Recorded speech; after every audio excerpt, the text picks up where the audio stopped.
যে গঙ্গাসাগরের এই অ্যারেঞ্জমেন্ট, গঙ্গাসাগর সেটা দেখে আপনি কি বলবেন? গঙ্গাসাগর কেন? দেখুন, গঙ্গাসাগরের সাথে আমাদের একটা আজকের বিষয় নয়, গঙ্গাসাগরটা হাজার হাজার বছরের আমাদের একটা প্রাচীন একটা ঐতিহ্য। এখানে জগৎগুরু শঙ্করাচার্য, পুরীর নিশ্চলানন্দ সরস্বতীজি থেকে শুরু করে ভারতবর্ষের বহু সাধু সন্তেরা আসেন, এখনো আসেন, অনেকেই আসা বন্ধ করে দিয়েছেন। এবং তারা ব্যক্তিগতভাবে বলেছেন, আখড়া পরিষদ থেকে শুরু করে আরো বিভিন্ন সম্প্রদায় তারা বলেছেন যে ওখানে কি যাব, ওখানে কি যাব। আর দুদিন আগের আগুন লাগার ঘটনা স্বর্ণালী আপনি সবাই জানেন, রিপাবলিক দেখিয়েছে, অন্যান্য চ্যানেল তো অনেক কিছু দেখায় না। কিন্তু এই যে আপনারা অভিযোগ করেন যে এখানে বিশ্ব ইজতেমা দিবস খুব বড় করে পালন হয়েছে, ঘটা করে পালন হয়েছে, কিন্তু শাসক দলের লোকজনেরা বলছেন, আরে শুনুন না, শাসক দল বলছেন যে এটা তো মুসলিম সমাজ নিজেরা করেছে, এখানে সরকারের কি ভূমিকা? দেখুন লক্ষ্যকণ্ঠে আমরাই করেছিলাম, সরকারের বাবার পয়সায় হয়নি। খুব অপ্রিয় সত্য কথা বলছি।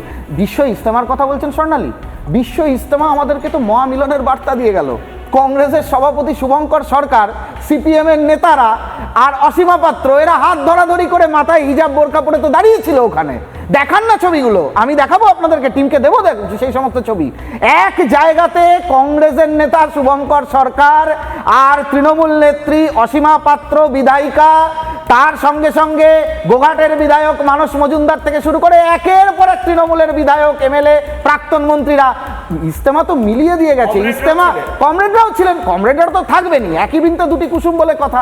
তো স্বাভাবিকভাবে কমরেডকে তো আমি বাবুঘাটে দেখতে পাই না, কোনো কমরেডকে তো আমি গঙ্গাসাগরে দেখতে পাই না। কি করে পাবেন? ধর্ম আফিমের নেশা তো, একমাত্র ইসলাম ধর্মটাই হচ্ছে আফিমের নেশা নয়। আপনাকে বুঝতে হবে, এটা আইডিওলজি ওদের, এটা ওদের আইডিওলজি। তাই আপনারা যতই মুখোশ খোলার চেষ্টা করুন, ওরা ওদের ভণ্ডের কীর্তন ওরা গেয়ে যাবে, ওরা একই বৃন্তে দুটি কুসুমের বার্তা দেবে, তাতে ওদের যতই হরগোবিন্দ চন্দনেরা মরুক, ওরা একটাও ইনসাফ যাত্রা করবে না। কিন্তু আনিস খান মরলে পরে সবার আগে নিজেদের গায়ের কাপড়, জামা, আস্তিন গুটিয়ে রাস্তায় নেমে পড়বে ইনসাফ যাত্রা করা।